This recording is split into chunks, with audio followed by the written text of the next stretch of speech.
نحمدہ ونصلی ونسلم علی رسولہ الکریم اما بعد۔ دوستان محترم، آج کی اس نشست میں روزہ کن چیزوں سے ٹوٹتا ہے وہ چند ضروری مسئلے میں عرض کر رہا ہوں، چونکہ ان باتوں کو لے کر بہت سے لوگ پریشان رہتے ہیں۔ روزہ باقی ہے یا ٹوٹ گیا، پھر ان کا رابطہ کسی صحیح عالم سے ہو نہیں پاتا، دینی کتابوں کا مطالعہ ہوتا نہیں ہے، اس سے وہ زیادہ کنفیوژن کا شکار ہوتے ہیں۔ سب سے پہلے یہ سمجھ لیں کہ قرآن کریم کی روشنی میں رمضان کریم کا روزہ ہر مسلمان مرد و عورت عاقل و بالغ پر فرض ہے، اور جو اس ماہ کریم کے روزے کی فرضیت کا انکار کرے وہ کافر ہے، اور جو جان بوجھ کر چھوڑ دے۔ حدیث پاک کا مفہوم ہے، اللہ کے نبی فرماتے ہیں جو رمضان کے ایک دن کا روزہ بغیر کسی سخت مجبوری یا مرض کے چھوڑ دے، اگرچہ پھر زندگی بھر وہ روزہ رکھتا رہے، وہ قضا تو اس کی ہو جائیں گی، لیکن جو لطف، جو ثواب، جو اجر اور جو لذت رمضان کے مہینے کی ہے وہ اسے حاصل نہیں ہوں گی۔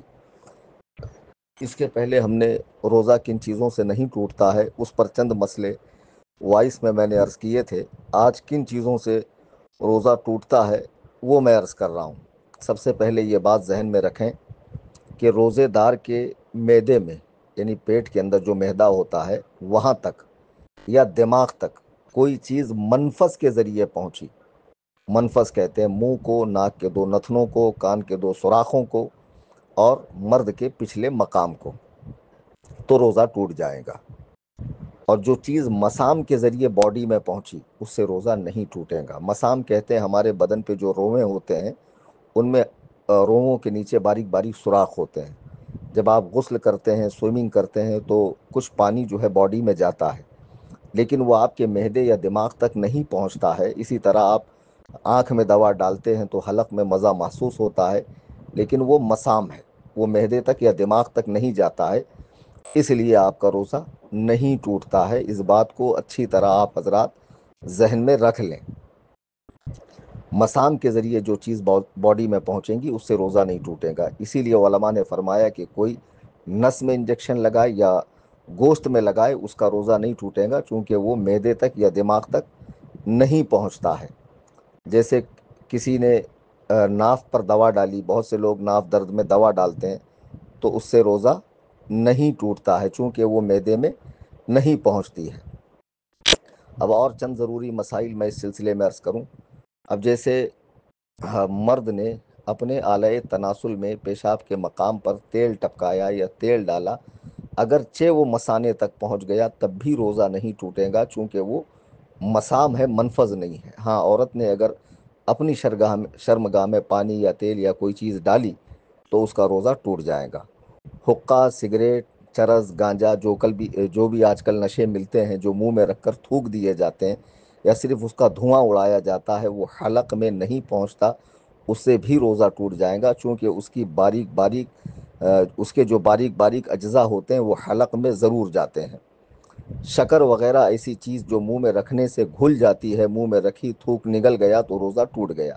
یہاں ایک مسئلہ یہ ذہن میں رکھیے کہ آپ مارکیٹ میں ہیں، روزے کی حالت میں ہے، کوئی چیز خریدنی ہے اور آپ کو یہ پتہ چلے کہ میں خرید لوں، کھانے کی چیز ہے، بعد میں یہ پھیکی نکل جائے یا اس کا ذائقہ نہ ہو، نقصان ہوگا، تو ایسی صورت میں چکھنے کی اجازت ہے۔ چکھنے کا معنی یہ ہے کہ زبان پہ رکھا، مزہ معلوم ہوا، فوراً تھوک دیا، اس کا کوئی بھی باریک سا حصہ پیٹ میں نہیں جانا چاہیے۔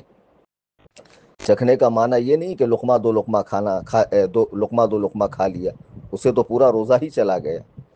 اسی طرح جو عورت دودھ پلاتی ہے اور اس کا بچہ کھانا بھی کھاتا ہو، کھانا نہ کھائے گا تو کمزور ہو جائے گا، اور وہ روٹی چبا نہیں سکتا ہے، تو عورت اپنے منہ میں روٹی چبا کے بچے کو دے سکتی ہے، لیکن یہ احتیاط رہے کہ اس کا کوئی جز حلق میں نہیں جانا چاہیے، تو ایسا کرنے سے عورت کا روزہ نہیں ٹوٹے گا۔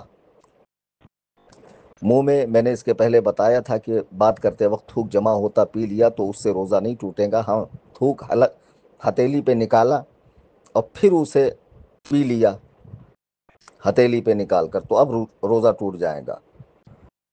اور خون حلق سے نیچے اترا، دانت سے، مسوڑوں سے خون نکل کر حلق کے نیچے پہنچا، خون تھوک سے زیادہ تھا یا برابر تھا یا کم تھا، مگر اس کا مزہ حلق میں محسوس ہوا، تو ان سب صورتوں میں روزہ ٹوٹ گیا۔ اگر کم تھا اور مزہ بھی نہیں محسوس ہوا تو روزہ نہیں ٹوٹے گا۔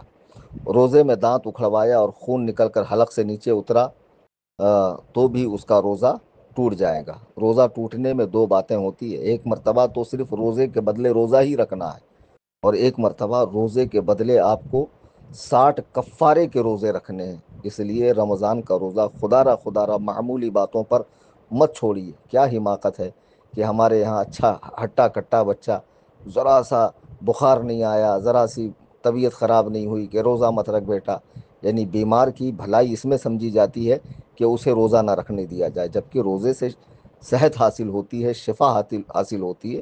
مسلمان کو اللہ اور رسول کی باتوں پہ اتنا تو اعتماد رکھنا چاہیے۔ ڈاکٹر کے کہنے سے کھانے میں پرہیز کرتے ہو، پینے میں پرہیز کرتے ہو، اور اللہ اور رسول کی باتیں سن کر تمہیں اللہ اور رسول کی باتیں معلوم کر کے تم عمل نہیں کر سکتے، خدا و رسول کی باتوں پہ اتنا بھی بھروسہ نہیں ہے۔ کیا حماقت ہے کہ بیمار کو روزہ نہ رکھنے میں شفا سمجھی جاتی ہے؟ بالکل نہیں، بلکہ روزہ رکھنے سے شفا حاصل ہوتی ہے۔ تو بعض صورتوں میں رمضان کے جب روزے ٹوٹ جاتے ہیں تو روزے کے بدلے صرف روزہ ہے، اور بعض صورتوں میں آپ کو 61 روزے، یہ جو چھوٹا وہ ہے، اور کفارے کے 60، اور کنٹینیو روزہ رکھتا رہا 60 روزے کفارے کے، بیچ میں ناغا کیا تو پھر سے 60 رکھنے پڑیں گے، یا پھر 60 مسکینوں کو 2 وقت پیٹ بھر کے کھانا کھلائے، یا ایک مسکین کو 60 دنوں تک 2 وقت کھانا کھلائے۔ اتنا سخت حکم ہے، لہٰذا روزہ ہرگز ہرگز نہ چھوڑیے۔ اس بات کا اچھے سے ذہن میں رکھیے، جب آپ پاخانہ کر رہے ہوں تو پاخانے کے مقام پہ زور دے کر جو لالی باہر آتی ہے تو اس میں بھی بہت احتیاط برتنا چاہیے کہ اس کو تر کرنے سے، بھگانے سے، زیادہ پانی استعمال کرنے سے جب وہ اپنے مقام پہ لوٹتا ہے تو پانی جو ہے معدے میں پہنچتا ہے، اس سے روزہ ٹوٹ جاتا ہے۔ اس بات کو اچھے سے آپ حضرات ذہن میں رکھیں۔ اور کلی کرتے وقت وضو میں یا غسل میں اگر مبالغے کے ساتھ کیا، یہاں تک کہ دماغ پہ پانی چڑھ گیا، تو روزہ ٹوٹ جائے گا۔ اس بات کو اچھے سے ذہن میں رکھ لیں۔ منہ میں رنگین ڈورا رکھا جس سے تھوک رنگین ہو گیا، پھر تھوک نگل لیا، تو روزہ ٹوٹ جائے گا۔ جو رنگین ڈورے ہوتے ہیں یہ ان کے تعلق سے۔ آنسو منہ میں چلا گیا یا پسینہ چلا گیا، قطرہ 2 قطرہ ہے تو اس سے روزہ نہیں ٹوٹے گا، لیکن اگر اس کی نمکینی پورے منہ میں محسوس ہوئی تو روزہ ٹوٹ جائے گا۔ عورت کا بوسہ لیا یا چھوا یا مباشرت کی یا گلے لگایا اور انزال ہو گیا، یعنی منی نکل گئی، تو روزہ ٹوٹ گیا۔ قے کے تعلق سے میں نے بتایا کہ قے اگر اپنے آپ ہوئی تو روزہ نہیں ٹوٹے گا، جان بوجھ کر کیا اور منہ بھر کے ہے تو روزہ ٹوٹ جائے گا۔ رمضان کریم کے روزوں کو چھوڑنے کے متعلق بہت سخت وعیدیں حدیث پاک میں آئی ہیں۔ یہ میں نے چند مسئلے عرض کیے ہیں، یہ تمام کے تمام مسائل نہیں ہیں۔ جب جب ضرورت پڑیں گی انشاءاللہ تعالی میں اس تعلق سے مسائل بھیجتا رہوں گا۔ بس آپ حضرات سے گزارش ہے کہ رمضان کریم کے روزوں کو پورا کریں، اپنے بچوں کو روزے رکھوائیں، رمضان کی نعمتوں سے، برکتوں سے مستفیض ہوں، فائدہ اٹھائیں۔ اس عظیم مہینے کو پا کر بھی جو اپنی بخشش کروانے سے، مغفرت کروانے سے محروم رہا، تو اللہ ہی خیر فرمائے کہ حضرت جبریل علیہ السلام نے اس کی تباہی و بربادی کے لیے دعا کی ہے، اور حضور علیہ السلام نے اس پر آمین فرمایا ہے۔ جب یہ مقدس مہینہ اللہ کا مہمان بن کر ہمارے بیچ تشریف لایا ہے تو خدا را اس کے رحمت کے دریا میں غوطہ لگائیے، نہائیے، اور اپنے گناہوں سے پاکی حاصل کیجیے، اور عزم مصمم کیجیے کہ جس طرح رمضان کریم میں نے اللہ کو راضی کیا ہے عبادتوں کے ذریعے، یہ معمول میرا سال بھر رہے گا۔ چینل سے جڑے رہیے، دوست احباب کو جوڑیے، ضروری اور اہم مسائل میں وقتاً فوقتاً بھیجتا رہوں گا۔